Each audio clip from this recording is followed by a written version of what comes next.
sais pas pourquoi j'ai lu ce bouquin, parce que c'est peut-être la couverture, je trouvais ça tellement nul, enfin pas nul, mais nunuche quoi, neuneux. Ça s'appelle Rouge de Karl Aderhold, et c'est aux éditions Les Escales.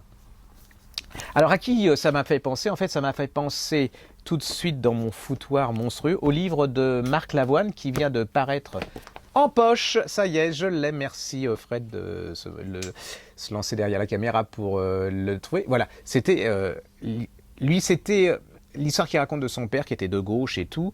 Ça à côté. Enfin, je veux dire, pas au niveau qualité, mais au niveau de l'impact sur la vie d'un enfant, de l'attitude de politique d'un père, ce n'est absolument rien à côté de ça. Et là, j'ai été complètement vampé. C'est l'histoire de ce monsieur qui s'appelle Karl Alderhold, qui était éditeur, et il va nous raconter son père. Et là, c'est hallucinant. Déjà, le début est hallucinant, c'est-à-dire que son père vient de mourir, il retourne dans la maison de son enfance où son père a vécu, et là, il jette tout. Il est avec sa sœur. Il a une haine pour ce père, mais qui est hallucinante. C'est-à-dire que il va tout jeter. Il va nous expliquer pourquoi.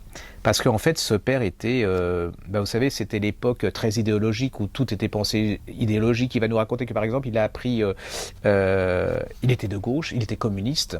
Il distribuait.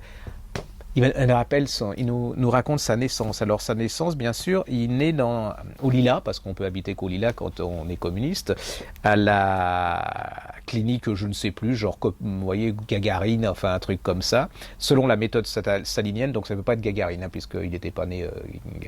et donc il était voilà, dans cette clinique plutôt de gauche, mais alors... selon la méthode stalinienne, c'est-à-dire que je ne savais pas, mais il y a une méthode d'accouchement stalinienne, donc son père est très fier. Et il raconte aussi que quand sa femme était enceinte, il se mettait à côté de sa femme et il lisait les pages de l'Humanité à sa femme pour que son fils les entende, vous voyez, c'est... voilà. Par contre, sa mère qui est bretonne, elle lui racontait des histoires, enfin il le sait parce qu'elle lui a raconté, mais il racontait des histoires pour essayer de compenser un côté le côté de son mari.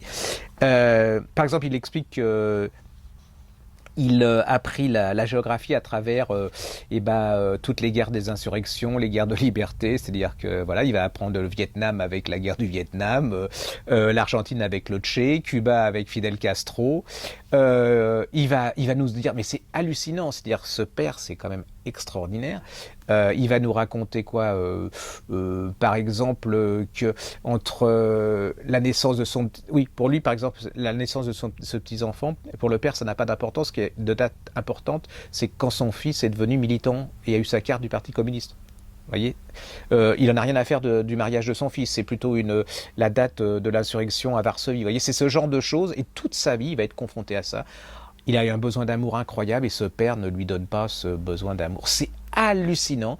En plus, il y a un truc qu'il en veut parce que ce type pensait, enfin ce père pensait qu'il allait vers la révolution, que tout le monde allait être beau et que c'est l'effondrement. Il y a Staline, les horreurs communistes, l'effondrement du communisme et tout. Donc tout ce à quoi il croyait n'existe plus. C'est hallucinant. C'est comment la politique, idéologiquement, peut détruire les relations entre un fils et son père. Ça se lit, vous lisez ça, en plus c'est un livre d'histoire, hein, parce que vous repassez. Hein. En fait, la vie du père, c'est que la guerre du Vietnam, la guerre du Machin, vous voyez, Varsovie, tout, c'est hallucinant. Sa sœur, ils ont des petits foulards avec Cuba et Fidel Castro. Il y a un moment, il peut... Et c'est d'une haine. Et puis, quelque part, il l'aime quand même, hein, son père. Hein, donc, c'est émouvant, c'est très émouvant.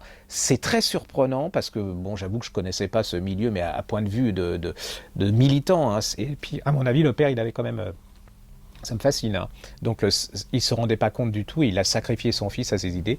Ça s'appelle Rouge de Karl Aderhold, c'est chez Les Escales.